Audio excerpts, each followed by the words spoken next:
Aí, gravando. Então, pessoal, aula de hoje a gente vai falar um pouco sobre equilíbrio químico, certo? Então, o que vai ser esse tal do equilíbrio químico? Ao invés de começar falando o que é, vamos falar para quando que a gente usa esse conceito.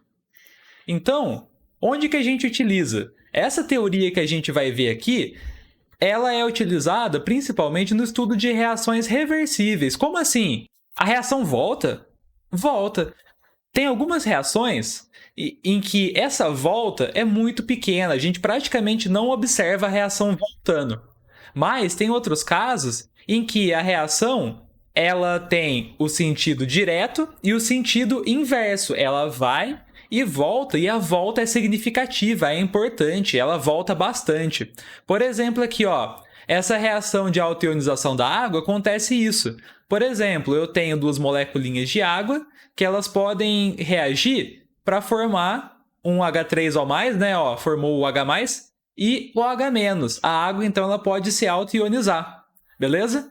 E essa reação, ela pode acontecer também no sentido inverso. Eu posso encontrar um H3O+, com OH- para formar moléculas de água. Então, essa reação está sempre indo e voltando lá no meu meio. Tem algumas moléculinhas de água que estão formando íons, e se os íons se encontram lá, eles formam de volta moléculinhas de água. Então, está sempre acontecendo esses dois processos. Então, a gente vai ter o sentido direto, que é quando os reagentes vão formar produtos, é o que a gente está acostumado a pensar quando a gente olha para uma reação química, mas quando a gente tem uma condição de equilíbrio químico, a gente tem que pensar também no sentido inverso, que é o produto se decompondo e voltando a formar reagentes. Aí é o sentido inverso que a gente fala. Essas reações em que o sentido inverso acontece de forma significativa, acontece bastante, a gente representa com essa seta dupla. Então significa que ela está indo e voltando. É uma reação em equilíbrio. E aí a gente já pensa, né? Se é um negócio em equilíbrio, tem como a gente atrapalhar esse equilíbrio. Isso que vai ser o interessante dessa matéria. Como que a gente altera esse equilíbrio químico aí? Como é que a gente faz a reação formar mais produto ou formar mais reagente? Como é que a gente controla isso? Tem como saber. Então a gente vai ver isso hoje. Então, ó, o que acontece no equilíbrio químico? Eu tenho reagentes aqui do lado esquerdo e produtos do lado direito. No início da reação, o que vai acontecer? Vamos imaginar que eu só coloquei N2 e H2 para reagir. Eu não tenho nada de NH3 no começo, não formei. O que vai acontecer então? Ó, vamos acompanhar. No início de uma reação, os reagentes são consumidos para formar produtos. Logo, a concentração dos reagentes diminui e a concentração dos produtos aumenta, né? Então, a gente está consumindo esses rapazes aqui para formar esse daqui, para formar amônia, né? A gente gasta esses, forma esse. Então, o que acontece? Ó, tá vendo? Esse em vermelhinho é a concentração dos reagentes de uma reação. A concentração dos reagentes sempre diminui, porque eles estão sendo usados para formar produto. Então, aqui, ó, no começo eu não tenho nada de produto, com o passar do tempo eu vou formando. O que acontece? Vamos pensar nisso daqui com uma reação que a gente conhece, tipo essa aqui do exemplo. Vamos pensar no exemplo. Então, dá para a gente ver quem é quem nessa reação a partir desse gráfico. Ó. Por exemplo, tá vendo que o hidrogênio tem essa concentração diminuída? Então faz sentido, né? A curvinha que tem concentração diminuída tem que ser a curvinha de um reagente, igual o nitrogênio aqui também. E aqui, ó, amônio. Aqui escrever errado, é amônia. Quando é NH3 é amônia, termina com A. Então, a concentração de amônia vai aumentando com o tempo. Beleza? Isso daqui é para essa reação, no caso. Aí, o que a gente observa? Quando a gente chega no equilíbrio químico, o que acontece? Ó, tá vendo que virou uma reta? As concentrações param de mudar. Então, quando a gente estabelece assim, uma concentração constante para os reagentes e produtos na reação, a gente tem o que a gente chama de equilíbrio químico. Beleza?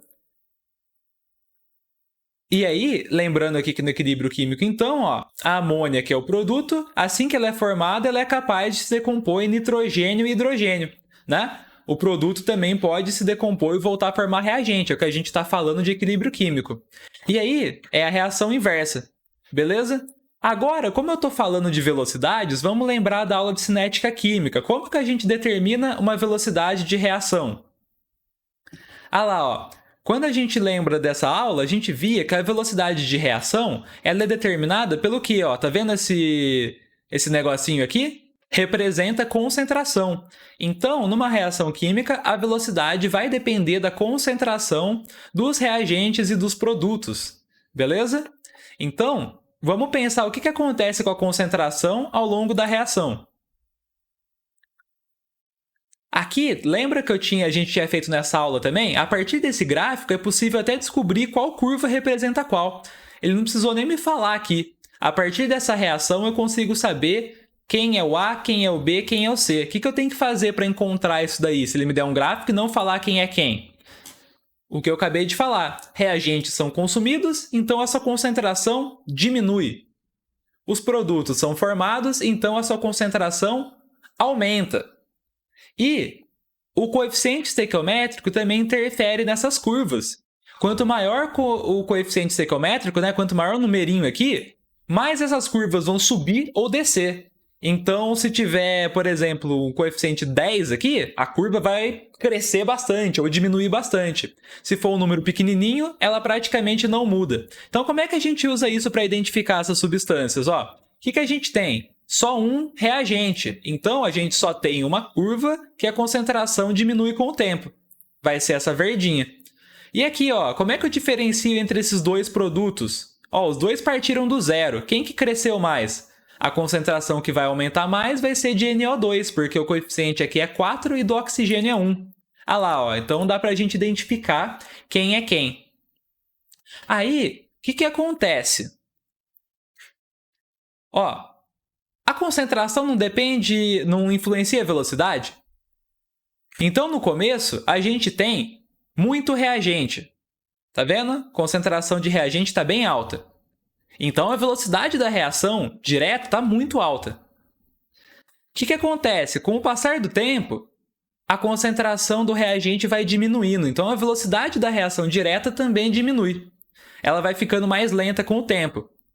E a reação de decomposição? Decomposição é o contrário, né? A reação inversa. A reação inversa, então, depende das concentrações do NO2 e do O2, no sentido contrário. Com o passar do tempo, eu vou tendo mais produtos, né? Então, se eu tenho mais produtos, a reação de decomposição do produto é mais rápida. Então, a velocidade da reação inversa vai aumentando com o passar do tempo. Junta essas duas informações. Com o passar do tempo, a reação direta vai diminuindo a sua velocidade. Com o passar do tempo, a reação inversa aumenta a sua velocidade. Vai chegar um momento que as duas velocidades vão ser iguais, né? E aí não vai mudar mais a concentração, porque ao mesmo tempo que eu estou pegando reagente e formando produto, o produto está se decompondo de volta em reagente, então vai estabilizar. Aqui, ó. Eu tinha falado como a concentração dos reagentes diminui com o tempo, a reação direta diminui a velocidade da reação direta. E aí, ó, eu diminuí a concentração dos reagentes, o dos produtos aumenta com o tempo. Então, a reação inversa aumenta. Peraí, deixa eu aceitar quem está entrando aqui. Tá. Então, ó, o resumo que eu falei, vai chegar um momento em que a velocidade da reação inversa e a reação direta vão ser iguais. O que significa o equilíbrio químico? Significa que parou a reação, acabou de reagir? Não. Significa que a reação direta está acontecendo na mesma velocidade que a inversa. Pensa aqui nessa figura, tá vendo? Imagina aqui que a gente tem uma certa quantidade de reagentes e uma certa quantidade de produtos. Chega uma hora que elas ficam constantes, tá vendo? É quando a concentração vira uma reta aqui no gráfico do equilíbrio químico. Então, passou o tempo, não está mudando mais a concentração. E aí significa, ó, que a velocidade que uma formiguinha está pegando o produto para fazer virar de volta reagente é a mesma com que essa outra formiguinha está pegando reagente e fazendo virar produto. Se igualou essas velocidades das duas reações, a reação atingiu o equilíbrio químico. E aí, nessa condição, eu fico com quantidades constantes. Beleza? Agora a gente vai ver como que a gente determina essas quantidades, tá vendo? Ó, beleza, estou no equilíbrio químico, velocidade da reação direta é a mesma da reação inversa. Mas como que eu sei quanto que vai ficar de reagente e quanto vai ficar de produto?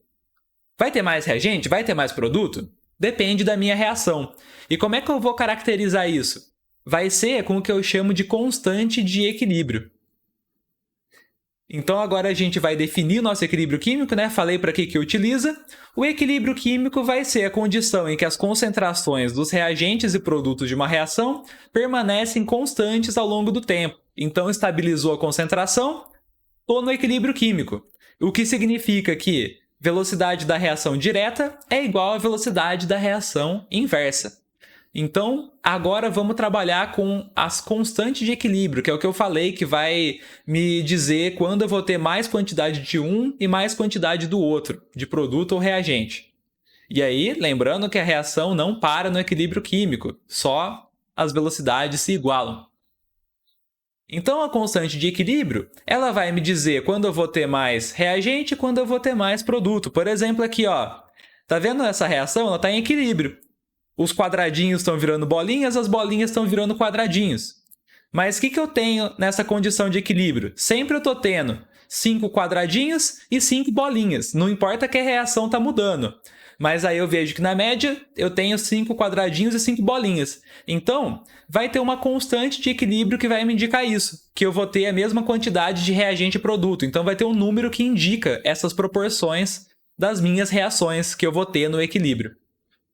Vamos ver se alguém tem uma dúvida até agora, que eu começo a falar das constantes, que é um outro assunto.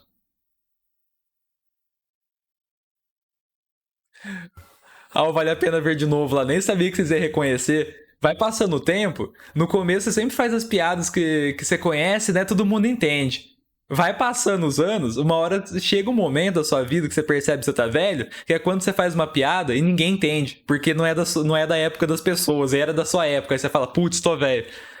Igual, dependendo do desenho que eu faço piada, assim, alguma referência, aí, tipo, o pessoal já não entende mais. Nossa, vale a pena. Nossa, acho que é. Lembro que eu via quando era criancinha, assim, ainda tinha esse negócio. Sei lá, nem sei agora, não sei se tem mais ainda. Vale a pena ver de novo. Deve ter. Esse negócio da Globo é infinito. Boa, então ainda não tô tão velho. Eu falei um negócio que ainda existe. Boa. Obrigado por me fazerem sentir não tão velho. Outra coisa que fez sentir velho foi quando eu fui dar aula numa escola, né? Aí eu via lá as pessoas, os alunos que eu tava dando aula, eu olhei, nossa, eu estudei com teu irmão. Tipo, eu tava dando aula pros irmãos dos meus amigos. Eu falei, putz, os irmãos do meu amigo eram uns catatauzinhos, assim, agora estão no colegial. Aí eu falei, putz, passou o tempo. A Avenida Brasil eu lembro também, ó. Boa, nós estamos na mesma época. Tá todo mundo novo aqui, então. Então agora vamos falar então de constante de equilíbrio. Constante de equilíbrio, então, vai ser o numerinho que vai me definir se eu vou ter mais reagente ou mais produto numa reação. Então, isso vai ser quantitativo. Eu vou saber quanto eu tenho a mais de reagente do que produto. Eu vou conseguir determinar as quantidades que eu vou ter no equilíbrio. Então, é o que eu falei, né? A constante de equilíbrio K indica se a reação está mais deslocada para o lado dos reagentes ou para o lado dos produtos. E aí, quanto maior a constante de equilíbrio, maior será a formação de produto. Então, se o K for um numerão, significa que a reação forma bastante coisa, forma bastante produto. Se o K for um número pequenininho, significa que a reação não consegue formar muito produto. Então, por exemplo, essa reação aqui, ó, peguei lá na internet. O I2 reagindo com o I- para formar I3-. Se eu procuro lá a tabela com o valor de K para essa reação, eu encontro esse valor aqui para a temperatura ambiente. Então, ó, 7,7 vezes 10 a 2, 770, é um número bem grande. Então, significa que essa reação forma bastante produto. Significa que no equilíbrio eu vou encontrar principalmente I3-. Eu vou ter uma quantidade muito pequenininha de menos e muito pequenininha do I2. Agora, essa outra reação aqui, ó, olha que interessante, aqui não é nem uma reação química, assim, né? Tipo, isso aqui é uma... eu estou solubilizando a GCl, que é um sal, um sólido. Então, a solubilização de um sal eu posso pensar como um equilíbrio químico. A gente vai ver isso melhor na próxima aula. Na aula extra, né? Que é para quem for ver. Então, aqui a gente tem a solubilização do sal. Então, quando o sal ele é dissolvido em água, ele vai formar os íons, né? Ó, aqui no caso o Ag+ e o Cl-. Tem sais que não são muito solúveis, né? E alguns são bastante solúveis. Os sais que são bastante solúveis formam bastante íons, né? Forma bastante produto. Agora, esse sal aqui, ele é muito pouco solúvel. Tá vendo esse K aqui? É um número muito pequeno, ó, multiplicado por 10 elevado a menos 10. Então, isso daqui é 0,000000016, certo? Então, como K é um valor muito pequenininho, significa que eu vou formar poucos íons, pouco produto. E o sal vai permanecer em maior quantidade aqui na forma sólida. Então, essa reação aqui forma pouco produto porque o K é pequeno. O que eu tinha falado no começo, não sei se vocês repararam, mas esse valor de K depende da temperatura. Então, se eu aumentar minha temperatura ou diminuir, esse valor de K muda. Então, vai ser sempre com relação a uma temperatura. Eu falo qual que é a constante de equilíbrio de uma reação numa temperatura X. Mudou a temperatura, já não é mais a mesma constante de equilíbrio. E vai ser um dos fatores que a gente vai ver daqui a pouco que afetam o equilíbrio químico, vai ser a temperatura, né? Porque se eu aumento ou diminuo, eu vou alterar esse valor de K. Beleza. Vamos ver como é que a gente calcula o K, então. Por exemplo, a gente pode calcular esses valores de K a partir da concentração dos reagentes e produtos. Então, o que a gente vai ter que levar em conta para calcular esse Kc, que é o K a partir das concentrações? A gente leva em conta apenas a concentração, lembrando que a gente tem que usar essa concentração em mol por litro, de gases e de substâncias em solução. Quando a gente tem líquido puro e sólido, eles não vão entrar aqui no cálculo de equilíbrio, porque eles praticamente não vão alterar. O que vai alterar é o que está disperso lá na solução, ou o gás. Então, quando a gente tem sólido ou líquido puro, a gente determina que a concentração vai ser constante. Isso daqui não vai mudar nas condições de equilíbrio, certo? A gente está vendo apenas o que tem lá na minha solução. Isso que vai afetar o equilíbrio químico. Então, toda vez que a gente vê, por exemplo, água líquida lá no meio, a concentração dela não vai afetar o equilíbrio. Então, a gente considera como 1. Então, a gente nem coloca na expressão de equilíbrio químico. Sólido também não. A gente determina que sólido tem concentração igual a 1 e que não vai afetar o equilíbrio químico. Por exemplo, aqui ó, tem essa reação. Nessa reação eu só tenho compostos em solução e gases, então tudo vai entrar na constante de equilíbrio. Como que vai ser a expressão da constante de equilíbrio para essa reação aqui? Ó? A mais B formando C mais D. E aí cada substância tem o seu coeficiente estequiométrico. O que eu faço? Essa constante de equilíbrio vai ter a seguinte cara. O que eu vou fazer então? A constante de equilíbrio vai ser igual à concentração dos produtos, aqui tá vendo? C mais D são produtos, sobre concentração dos reagentes, que é A mais B. E aí eu multiplico essas concentrações. E aí o detalhe é que cada concentração ela tem que ser elevada ao seu coeficiente estequiométrico. Tá vendo? O A aqui, a substância A, tem o coeficiente estequiométrico Azinho. Então, aqui onde é que aparece concentração de A, fica elevado a Azinho. Então, essa multiplicação das concentrações, essas concentrações têm que estar elevadas aos seus respectivos coeficientes estequiométricos. Então, vamos ver um exemplo para entender como é que funciona melhor isso daqui. Por exemplo, para esse exercício aqui. Espera aí, antes de começar o exercício, deixa eu dar mais uma olhadinha e ver se alguém tem dúvida. Não, por enquanto parece que não. Então, vamos fazer esse exercício. O equilíbrio químico envolvido na formação da chuva ácida está representado pela equação. Chuva ácida cai direto, pessoal.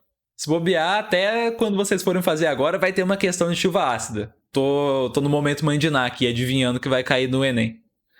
Beleza? Então tá lá uma reação aqui que está presente na formação de chuva ácida. E aí ele falou que isso daqui é um equilíbrio químico, ó, a setinha do vai e volta. Então vamos continuar. Em um recipiente de 1 litro foram misturados 6 mols de dióxido de enxofre, que é esse rapaz aqui, o SO2, e 5 mols de oxigênio, que é o O2. Depois de algum tempo, o sistema atingiu o equilíbrio. O número de mols de trióxido de enxofre medido foi 4. E aí ele pede para a gente determinar a constante de equilíbrio. Agora, pessoal, exercício de equilíbrio químico é um negócio que não exige só química. É um exercício também de interpretação de texto. Vocês vão ver por quê. É muito importante saber em qual momento eu uso essas concentrações. Por quê? Ele pode me passar concentrações no início, antes de atingir o equilíbrio químico, ou ele pode passar concentrações finais, depois que eu atingir o meu equilíbrio químico. E aí é diferente, não posso misturar uma coisa com outra. Por exemplo, aqui, ó, vamos obter concentrações. Como é que eu calculo a concentração de alguma coisa? É número de mols dividido por volume, né? Concentração em mol por litro, então tem que ser mol dividido por litro. Aqui, então, é um passo que eu tenho que fazer, né? Um dos passos que eu faço é pegar o número de mols que ele me dá e dividir pelo volume. Então, eu não posso colocar número de mol direto na minha constante de equilíbrio. Eu tenho que pegar e colocar concentração. Pera aí, pessoal, vocês esperam um minutinho? Olha aqui, ó. Quer ver? Deixa eu pegar. Tá vendo esse gato aqui? Ele não é meu, é do vizinho. O gato fica invadindo aqui em casa. Esse gato ele é tão folgado que ele já. Um dia eu acordei, ele tava dormindo comigo, na minha cama, ele nem é meu. Aí eu vou botar ele pra fora, que é gato macho, que ele faz xixi nas coisas, você deixa ele solto aqui. Vambora, Fred. Atrapalhou minha aula, seu criminoso. Já que eu volto, pessoal.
Aí eu voltei.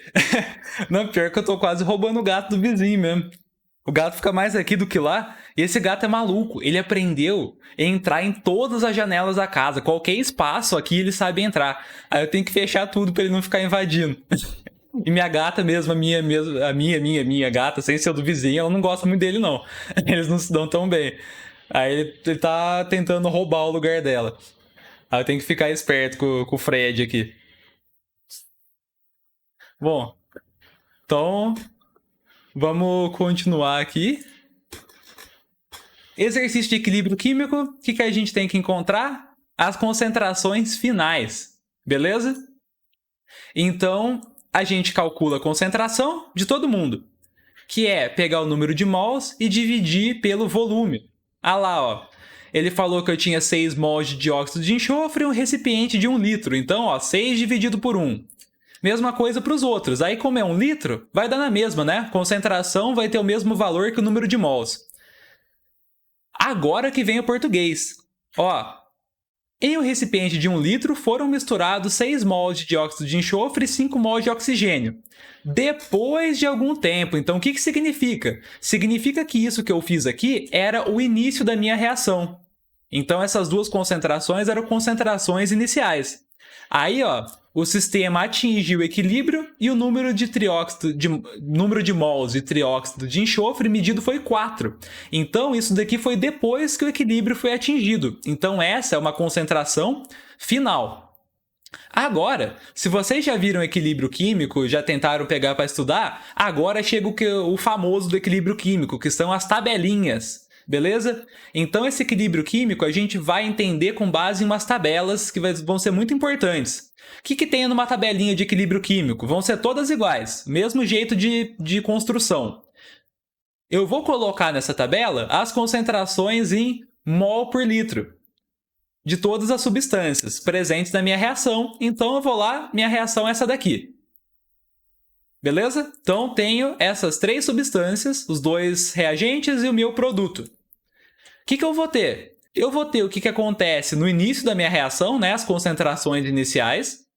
Eu vou ter a minha reação acontecendo, então eu vou consumir os reagentes e formar produtos. E aí, eu vou ter a condição de equilíbrio químico, quando a reação já terminou. Então, agora vamos colocar as concentrações e aprender a utilizar essa tabela aqui. Ó, por exemplo aqui, no início, essa concentração aqui, né, que ele me deu foi inicial, a concentração de SO2 era 6 mol por litro. Então, aqui, na linha do início e na coluna do SO2, eu coloco 6. Aqui na tabela de equilíbrio químico, eu vou lá também aqui para o oxigênio e coloco 5. E no começo? No começo ele não falou nada de SO3, eu não tinha SO3 no começo. A reação não tinha começado ainda. Então, no começo a concentração dele era 0. O que ele me falou? Que no final a concentração de SO3 era 4. Então, aqui na parte de equilíbrio químico, né, que é o final da reação, eu coloco a concentração de SO3. Agora vem o detalhe.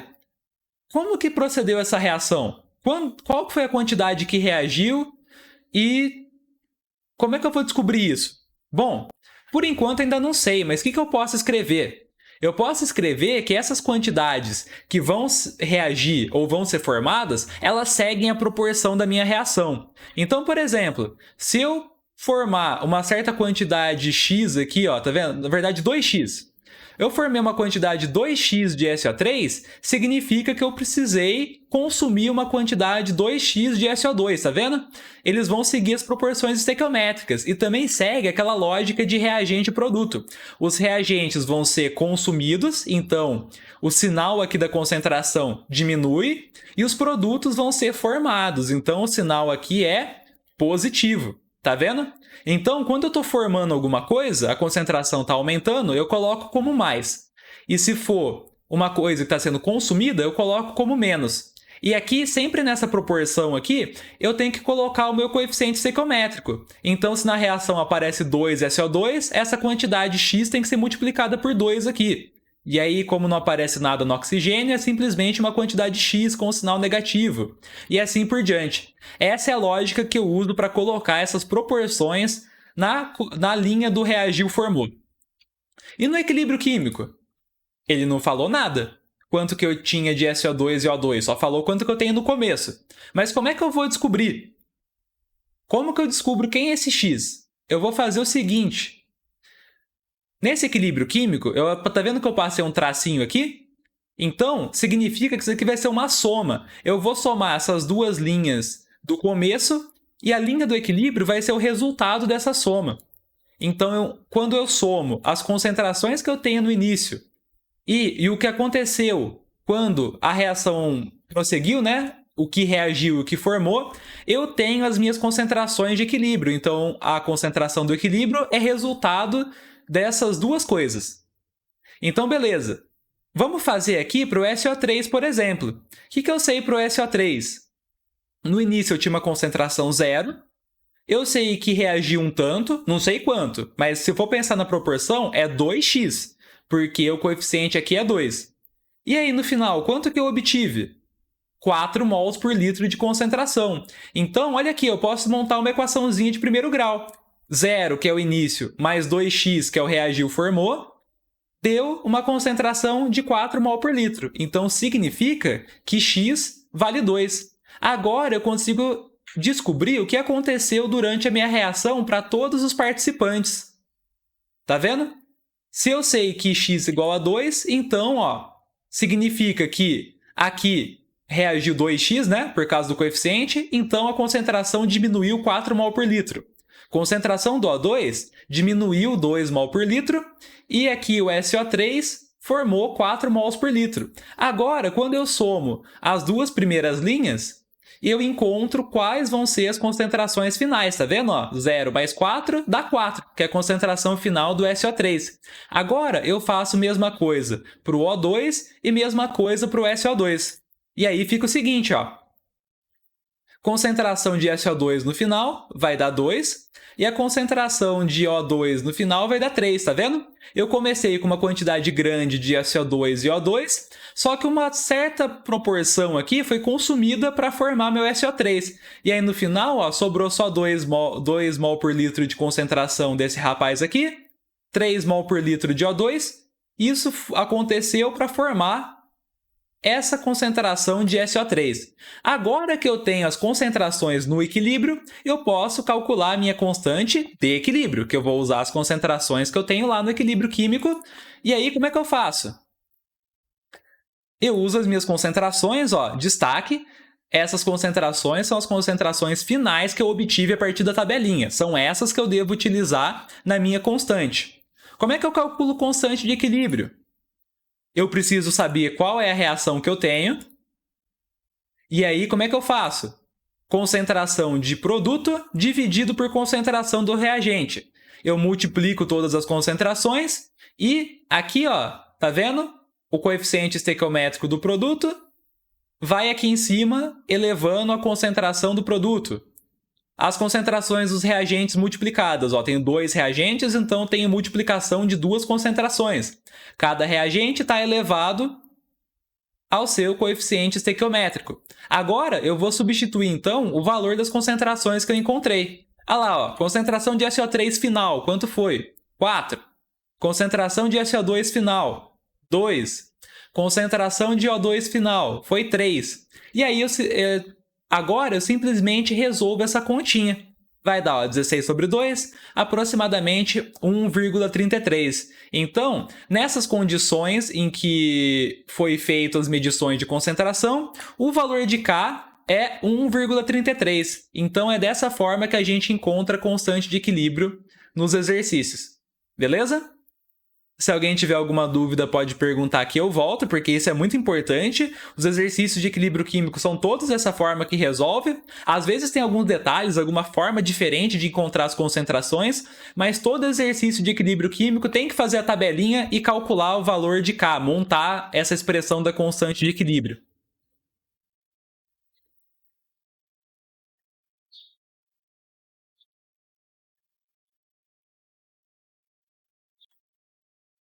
Tá. Parece que não temos dúvidas por enquanto, então vamos ver mais coisa. Aqui, aí eu esqueci de botar o quadradão ali, a gente vai ver como que a gente calcula a constante de equilíbrio a partir das pressões parciais, que é outra forma de calcular. A gente calculou através das concentrações, agora a gente vai calcular através das pressões parciais. Então, o raciocínio vai ser o mesmo para calcular o Kc, vai ser a mesma montagem da constante de equilíbrio. A única diferença é que a gente vai utilizar essas tais de pressões parciais. O que é isso daí? Aqui, ó, exemplo, né, como é que fica a conta, uma reação com a mesma cara, a constante de equilíbrio fica do mesmo jeito. A única coisa que, em vez de concentração, eu pego a pressão parcial. Essa pressão parcial vai ser a pressão individual de cada gás. Beleza? Então, para um equilíbrio químico que eu tenho apenas gases, que é nesse caso que eu vou utilizar o Kp, vai ter o seguinte, por exemplo, ó, um gás A misturado com um gás B e formando uma mistura. Então, eu tenho lá meu sistema, que é uma mistura de gases, e ele tem uma certa pressão, certo? Por exemplo, ele tem uma pressão de 2 atm. O que acontece? Essa pressão do meu sistema, que tem mistura de gases, ela é gerada um pouco pelo gás A, um pouco pelo gás B, certo? Eu posso pensar, então, como eu falei aqui, na pressão individual de cada gás. Eu posso pensar na pressão que cada gás estaria fazendo se ele estivesse ocupando sozinho o recipiente. Então, se eu somar aqui a pressão do gás A com a pressão do gás B, eu obtenho a pressão que eu vou ter na mistura, quando eu juntar os dois em um mesmo volume. Beleza? Então, isso que é pressão parcial. Vamos fazer um exercício para entender, então, como que a gente obtém essa pressão parcial. Ó, esse exercício aqui. A pressão total de um sistema gasoso constituído por H2, I2 e HI em equilíbrio é de 4 atm em uma dada temperatura. Então, ó, o que ele deu aqui é em equilíbrio, prestando muita atenção no enunciado. Sabendo que existem 40% de H2 e 10% de 2, aqui era em volume, qual é o valor da constante desse equilíbrio em termos de pressão. Então, nesse caso, ele não quer o Kc, ele quer o Kp, tá vendo? É a constante de equilíbrio em termos de pressão. Se a gente usa as pressões para calcular a constante, a gente obtém o Kp. Então, como é que vai ser? Para obter o Kp, ao invés das concentrações finais, eu preciso das pressões finais. Como é que eu obtenho essa pressão? Eu sei que a pressão total do sistema é 4. Mas quanto que é a pressão parcial de cada gás? A pressão parcial vai ser proporcional à quantidade que eu tenho de cada um. Eu posso mandar uma regrinha de 3, né? Óbvio, química sem regra de 3. Você acha que eu não ia poder mandar uma regra de 3 aqui? Então, ó, hidrogênio. Se eu tenho 40% de hidrogênio no meu sistema, o que eu vou fazer? Eu sei que 4 atm de pressão são gerados por todos os gases misturados. Agora, se eu tiver só o hidrogênio, e ele corresponde a 40%, quanto que o hidrogênio contribui com essa pressão? Aí eu faço a regrinha de 3. Tá vendo? Se eu resolvo a regrinha de 3, eu vejo que a pressão parcial do hidrogênio é 1,6 atm. Então, desses 4 atm de pressão, 1,6 são provocados pelo hidrogênio. Porque isso daqui é 40% da pressão e o hidrogênio é 40% do meu sistema. Então é assim que eu vou determinar. Se ele falasse, ao invés de porcentagem, ele falasse assim, eu tenho um certo número de mols. Mesma coisa. A pressão também é proporcional ao número de mols. É proporcional à quantidade em mols de cada gás. Certo? Então é assim que eu vou determinar as pressões parciais. Faço regrinha de 3.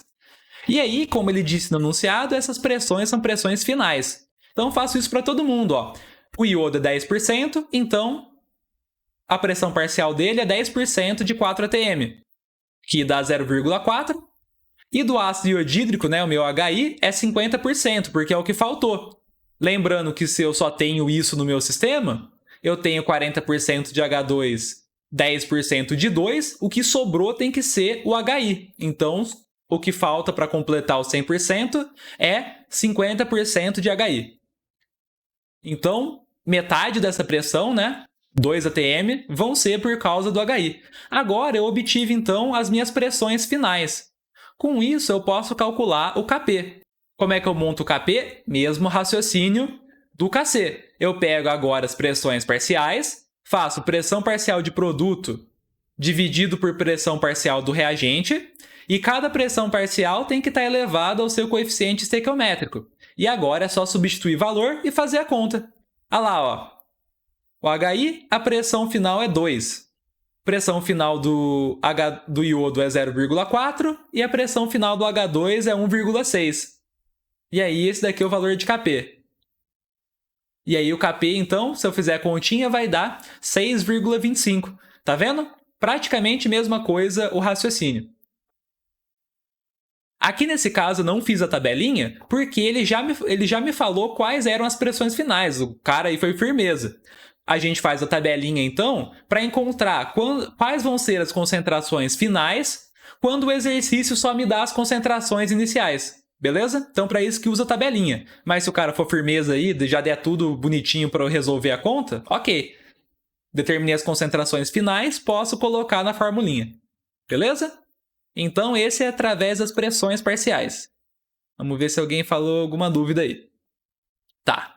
Então, agora, a gente vai fazer um outro tipo de exercício. Esse daqui é quando a conta fica um pouco mais complicado. O raciocínio é o mesmo. Então, é o exercício famoso que aparece o Bhaskara. Conhecem esse daí? Esse é famoso. Então a gente vai ver como que vai aparecer um Bhaskara no meio das continhas de equilíbrio químico. Tem exercício que aparece. Vamos ver como é que é. Por exemplo, esse exercício aqui, ó. Eu tenho 1 mol de H2 e 1 mol de I2 em um recipiente de 1 litro. Aí, no caso, olha o jeito que ele escreveu. Se 1 mol de H2 e 1 mol de I2 em um recipiente de 1 litro atingirem a concentração de equilíbrio. Então, isso daqui é o início, eu misturei, e isso vai reagir e chegar no equilíbrio. E ele quer descobrir o que aconteceu. Essas concentrações aqui são concentrações iniciais, beleza?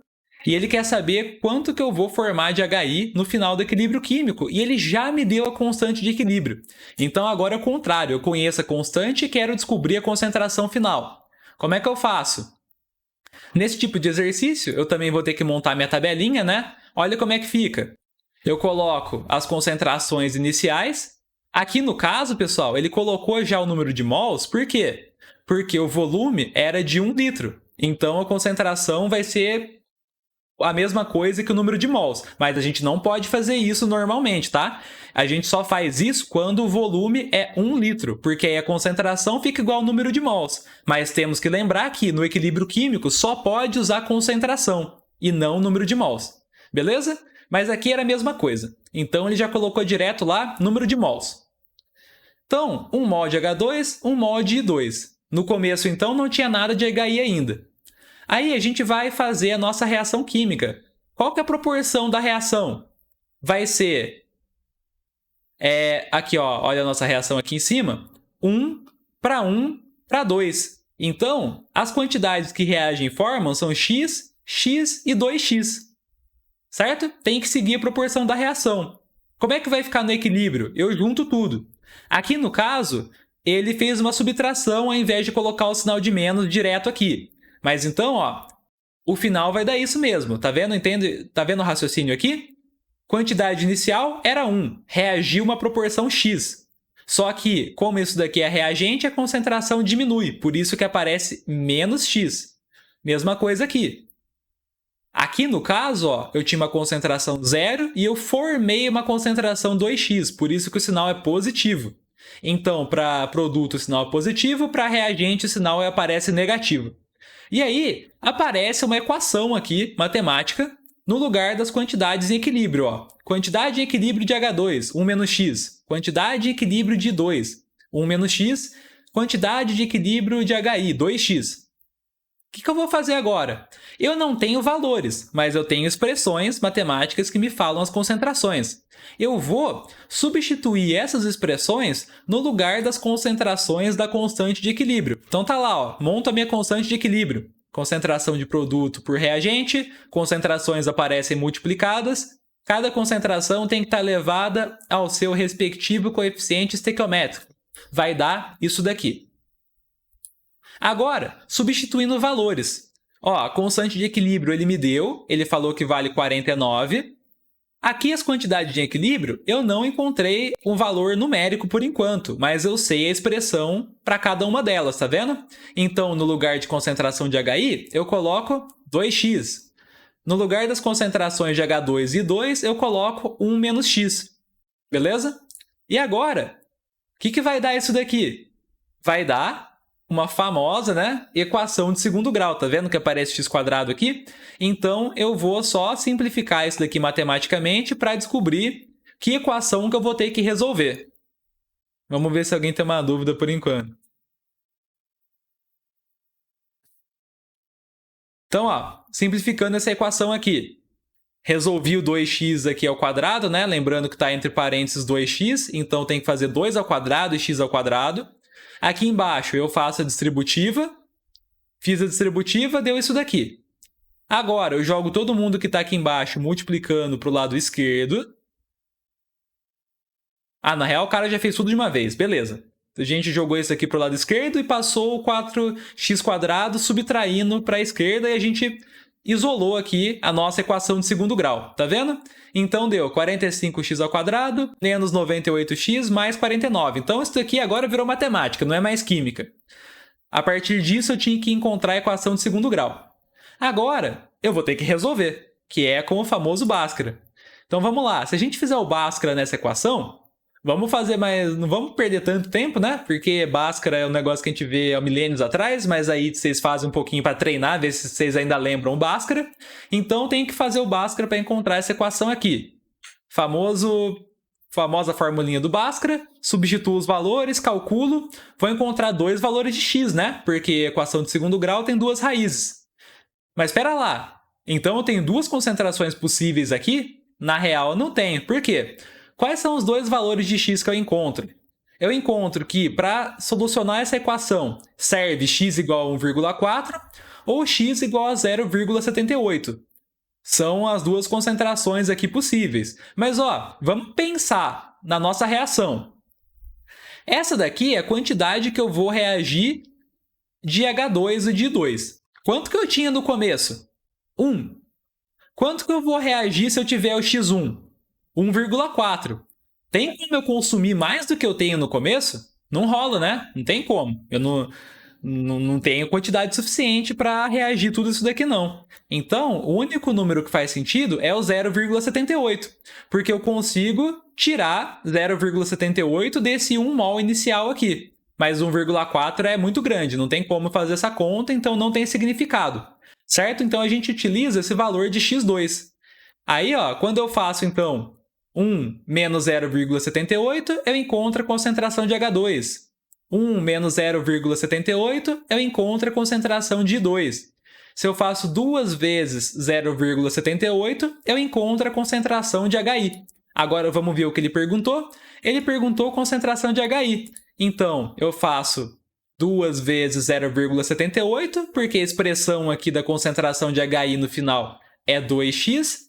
E aí, então, o resultado vai dar 1,56 mol por litro. Beleza?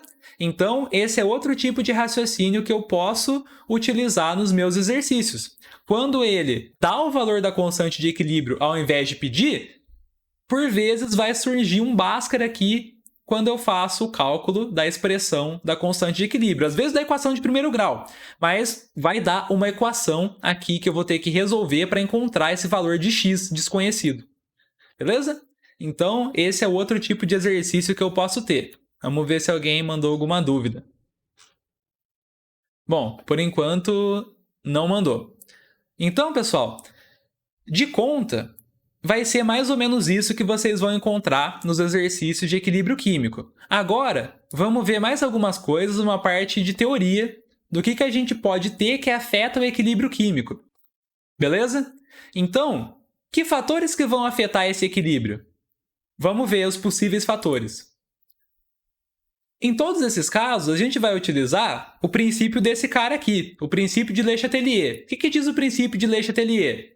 O equilíbrio químico é igual aquele irmão chato, aquele parente chato assim que só quer contrariar. Já você deve conhecer algum parente, alguma pessoa assim, né? Você fala lá, por exemplo, juntou seus amigos. Vamos pedir um lanche lá na esquina. Aí ele, não, eu não gosto de lanche, eu quero hambúrguer artesanal que custa 50 reais. Aí você fala, tá bom. Sempre tem o cara que quer contrariar. Se você falasse que ia pedir hambúrguer artesanal no dia, ele ia falar assim, não, tô sem dinheiro, vamos pedir mais barato. Ele só vai querer te contrariar. Beleza? O equilíbrio químico é assim, você faz alguma coisa com ele, ele quer fazer o contrário. Por quê? O equilíbrio químico ele quer permanecer na boa, no equilíbrio. Então, qualquer coisa que você faz para perturbar ele, ele faz ao contrário para voltar, para tentar restabelecer a condição de equilíbrio. Então, sempre que ocorrer uma perturbação e uma reação em equilíbrio, o sistema irá se modificar para tentar amenizar a perturbação e restabelecer o equilíbrio. Então, sempre que eu fizer alguma coisa lá para encher o saco do meu equilíbrio químico, eu tenho que pensar, nossa, o que eu posso fazer para gerar um efeito contrário? Eu sempre vou querer fazer o contrário do que o efeito está fazendo. Por exemplo, aqui no GIFzinho. Vamos esperar voltar aqui, tá vendo que está mudando a reação? Calma lá, vamos esperar mudar do começo. Então começa a reação. Tá no equilíbrio químico. Tá vendo que aumentou a quantidade aqui? O equilíbrio químico ficou puto. Falou, não, desbalanceou a minha gangorra aqui. O que ele faz? Ele joga um pouco de substância que tá aqui pro outro lado, para voltar ao equilíbrio químico novamente. Beleza? Então esse raciocínio que a gente vai ter que utilizar. Sempre pensar no que eu vou fazer para restabelecer o equilíbrio que eu tinha. Vamos ver se alguém ficou com alguma dúvida. Tá. Então vamos lá. Exemplo, concentração. Concentração é esse exemplo aqui do desenho. Se a concentração aumenta do lado dos reagentes, o que eu vou fazer?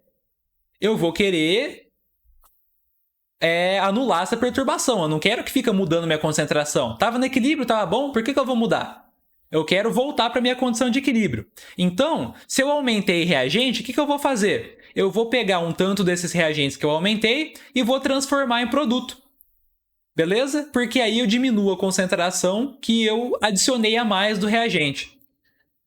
E se eu diminuir a concentração de alguém? Se eu diminuir reagente, eu vou pegar um pouquinho do produto e transformar de volta em reagente para estabelecer o equilíbrio novamente. Então, sempre vou fazer o contrário do que a minha perturbação faz. Então, ó, se a concentração aumenta do lado dos reagentes, a reação se desloca para o lado dos produtos. Se o aumento for na concentração dos produtos, eu vou deslocar a minha reação para o sentido de formação de reagente. Então, sempre o contrário. Aqui, ó, se a concentração diminui do lado dos reagentes, a reação, então, ela continua no lado dos reagentes. Eu só vou aumentar mais a concentração de reagente, roubando um pouco de produto. Se eu diminuir a concentração de produto, eu pego um pouco dos reagentes e transformo em produto para repor essa perda que eu tive. Beleza? Então, sempre tento manter o negócio do jeito que eu estava. Vamos dar um exemplo aqui, ó.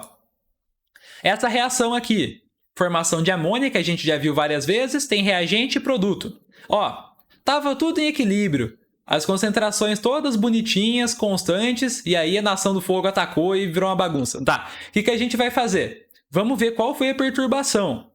Concentrações constantes, aí foi um cara lá e aumentou a concentração de H2.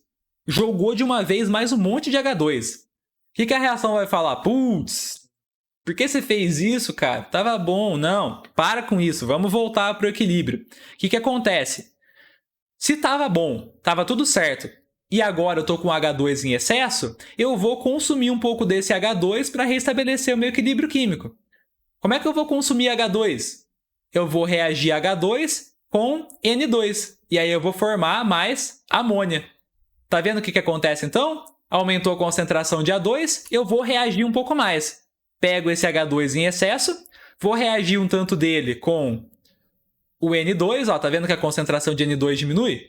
E a concentração de produto aumenta. E agora eu restabeleci meu equilíbrio químico. Então, o objetivo aqui é manter a constante de equilíbrio, né? É uma constante. Então, se eu não mudar a temperatura, ela não muda. Isso daqui é a mesma coisa que eu mudasse o numerinho na conta. Sabe o que eu faço lá, que a gente acabou de fazer as contas de equilíbrio químico? Se eu mudar o meu número lá na conta, eu mudo o meu resultado. Não pode isso não. Então, se eu alterar uma concentração, eu tenho que mexer em todas as outras para manter a constante de equilíbrio com o mesmo valor. Então, esse que é o raciocínio das concentrações. Aumenta, então, de um lado, o equilíbrio vai para o outro. Se eu aumentasse no produto, ia para o reagente. A diminuição é o raciocínio contrário, né? Se eu diminuo aqui nos reagentes, permanece nos reagentes. É um pouco do produto que está voltando para virar reagente. Se eu diminuo o produto, a reação vai aqui no sentido dos produtos mesmo. Vai permanecer no sentido do produto. Entenderam o raciocínio? Sempre tentar compensar a perturbação.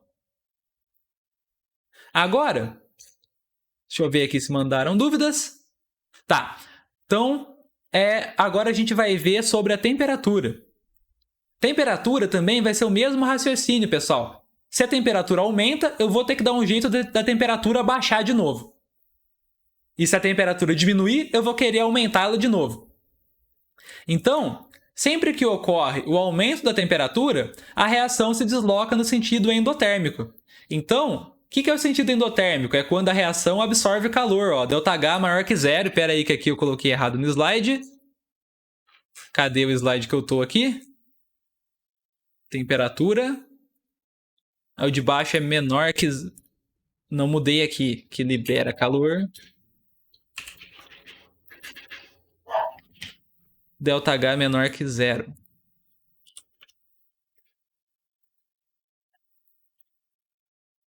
Beleza, agora tá arrumado. Então, ó, aumentei a temperatura. O que eu vou fazer? Eu quero diminuir. Então, eu vou deslocar minha reação no sentido endotérmico, que é um sentido que está absorvendo calor. E aí vai diminuir a temperatura que eu coloquei. Agora, se eu diminuir a temperatura, eu vou para o lado que libera mais calor, porque ele restabelece a temperatura que eu tinha anteriormente. Beleza? Então, por exemplo, aqui, ó, essa reação. Quando a gente pensava, lembra, de termoquímica, a gente sempre imaginava o ΔH de uma reação no sentido direto, né, como a gente estava acostumado a observar. Mas então, ó, se a gente inverte a reação, o sinal do ΔH é trocado. Então, se nesse sentido aqui, ó, do reagente para o produto é endotérmico, ó, absorve calor, porque o ΔH é positivo, significa que se a gente for do produto para o reagente significa que o ΔH vai ser negativo. Aí, então, o contrário, ele libera calor. Beleza? Então, vamos pensar para essa reação aqui. Aumentou a temperatura. O que eu vou fazer? Deslocar no sentido endotérmico para diminuir a temperatura. O que eu tenho que fazer, então? Ó? Sentido endotérmico é N2 reagindo com O2 para formar NO. Então, eu vou formar mais produtos e aí deslocou minha reação para a direita. Se eu diminuir a temperatura, acontece o contrário nessa reação. Como o ΔH dela é positivo nesse sentido direto e é negativo no sentido inverso, eu vou querer fazer reação no sentido inverso para aumentar a temperatura. Eu desloco, então, no sentido exotérmico, que tem ΔH negativo, libera calor e aí esquenta a minha reação. Então, o que acontece? Eu formo de volta os reagentes. O equilíbrio é deslocado para esquerda. Então, esse é o raciocínio que eu tenho que utilizar para a temperatura. Então, notem que depende da reação, né? Não é aumentar a temperatura, a reação vai para a direita e diminuir a temperatura que vai para a esquerda. Isso é porque é uma reação endotérmica no sentido direto. Se fosse uma reação exotérmica nesse sentido, aí ia ser o contrário do raciocínio. Então, eu sempre tenho que ver qual sentido que libera calor, qual sentido que absorve calor. E nos exercícios, quando ele me dá isso daqui, esse valor é sempre o valor do sentido da reação direta. E aí eu obtenho o ΔH da reação inversa trocando o sinal desse valorzinho aqui. Beleza?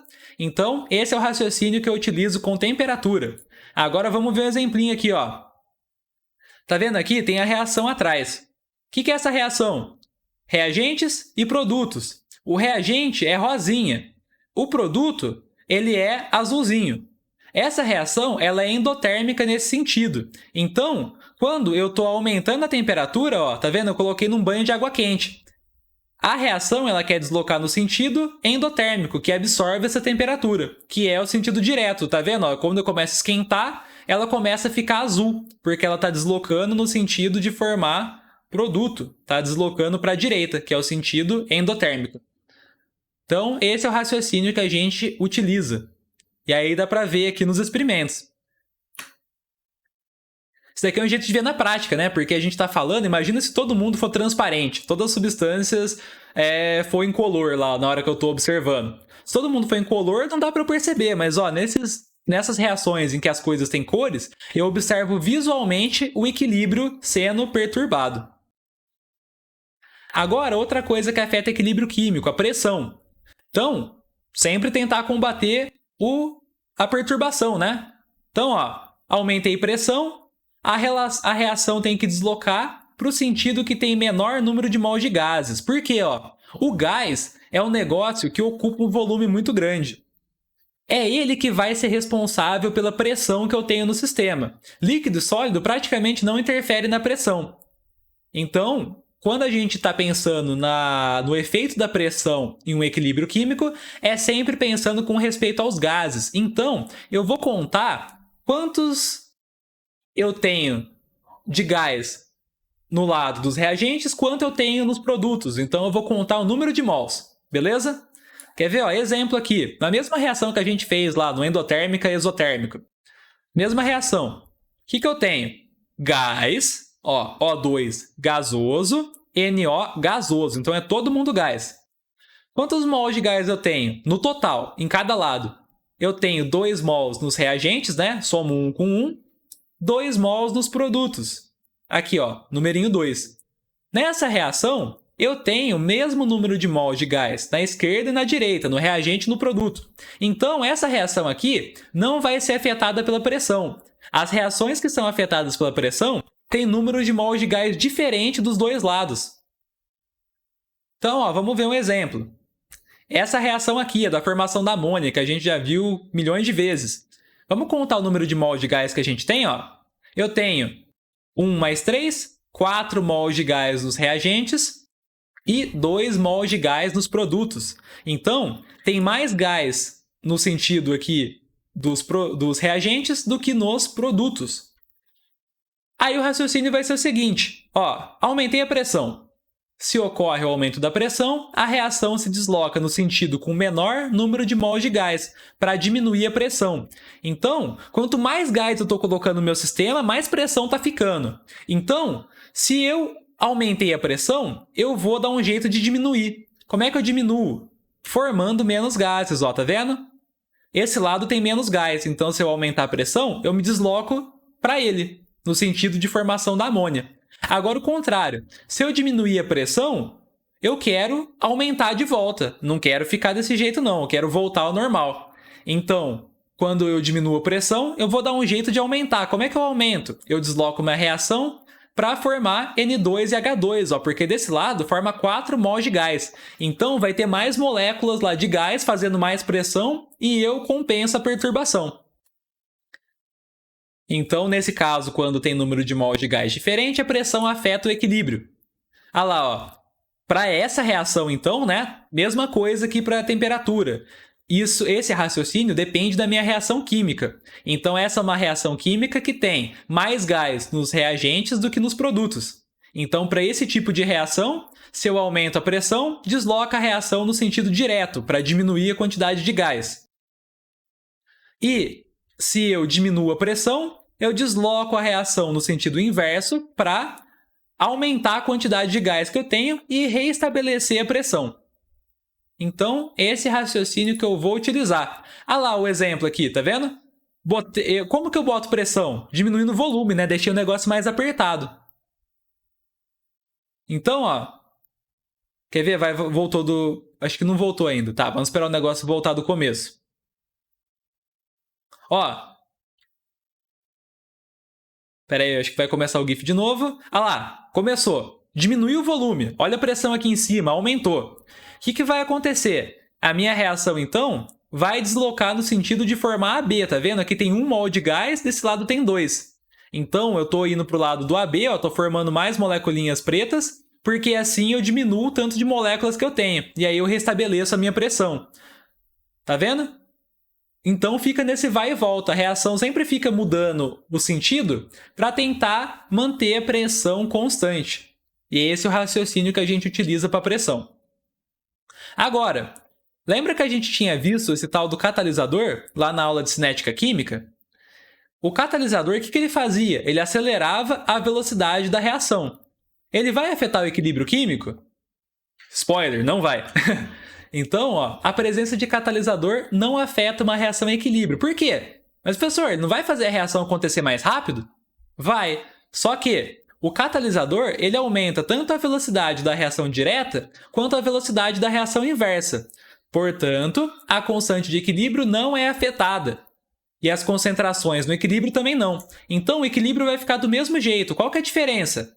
O catalisador vai fazer a velocidade da reação direta acontecer mais rápido, só que ele também vai fazer a velocidade da reação inversa acontecer mais rápido. Então, acelera as duas. Então, a diferença com o catalisador vai ser a seguinte. O equilíbrio, a condição final, vai ser a mesma. A diferença é que com o catalisador, eu vou atingir o meu equilíbrio mais rapidamente. Vai demorar menos tempo para eu chegar na condição de equilíbrio. Então, essa que é a conclusão aqui do catalisador. Lembra, né, que o catalisador diminuía a barreira de ativação da reação e aí fica mais fácil dela acontecer. Mas o equilíbrio químico não é afetado. Então, resumindo todos os fatores que alteram o nosso equilíbrio químico. Por exemplo, perturbação. Ó, eu adicionei alguém, eu aumentei a concentração de alguém. Para onde que vai o equilíbrio? No sentido oposto. Se eu diminuo a concentração de alguém, para onde que vai? No sentido de quem eu estou diminuindo a concentração. Agora, adicionar ou remover alguém da reação vai alterar o Kc ou Kp? Não vai. Não muda a constante de equilíbrio. Eu só vou reajustar as concentrações para manter a mesma constante. Agora, aumentei a pressão total. Para onde que eu vou? No sentido que tem menor volume, para combater essa perturbação.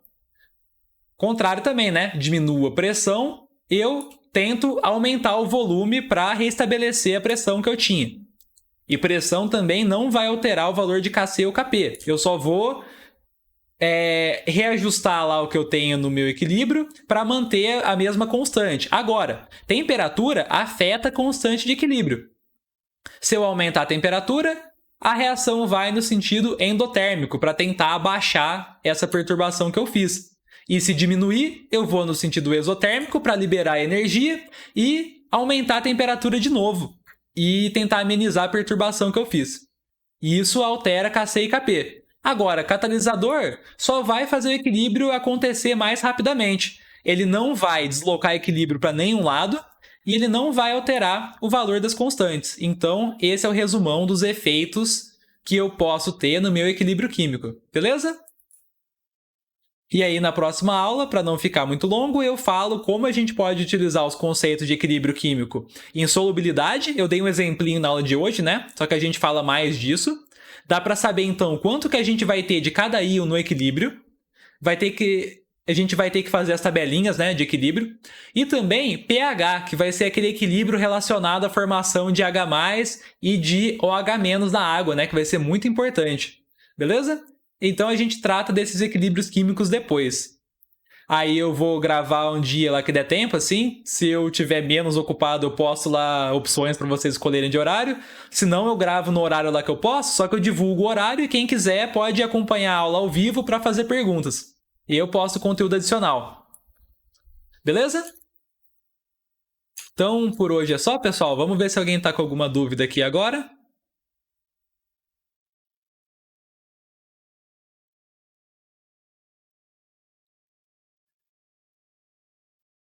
Ah lá, na próxima aula, então, a gente vai ver o pH, que é quando a gente usa logaritmo. A gente fala, nossa, log serve pra quê na matemática? Pra calcular pH. Os caras fizeram pra isso.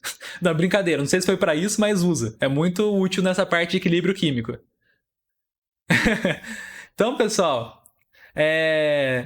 obrigado pela presença. Aí, com relação às listas, pessoal, não sei, eu acho que teve... Eu fiquei meio perdido lá no grupo dos professores e monitores. Eu acho que saiu um monitor. Aí parece que atrasou as listas de química, mas caso o monitor não envie mais as listas de químicas, vou ver o que está acontecendo, se está atrasando muito, aí eu faço a minha lá. Eu faço igual a revisão, lembra que eu enviei vários sites que tem exercício com gabarito para vocês fazerem? Aí vocês resolvem pelo site se por um acaso não tiver saindo a lista lá, se deu algum rolo com os monitores. Beleza? E aí então eu descubro e passo todas as listas para vocês das últimas aulas, que não passaram. Certo? Então vou parar aqui a gravação, mando o upload lá no YouTube depois para vocês assistirem. E é isso, pessoal. Então em breve lá eu divulgo os horários ou a hora que eu for fazer mesmo essa parte extra, que é a parte do pH e do KPS. Beleza? Então é isso, pessoal. Muito obrigado. Se alguém tiver alguma dúvida pode falar. Se não, acabamos a aula de hoje. Vou fechar a chamada aqui para todo mundo fazer o que for querer fazer. Estudar, descansar, sei lá. Estão livres aí.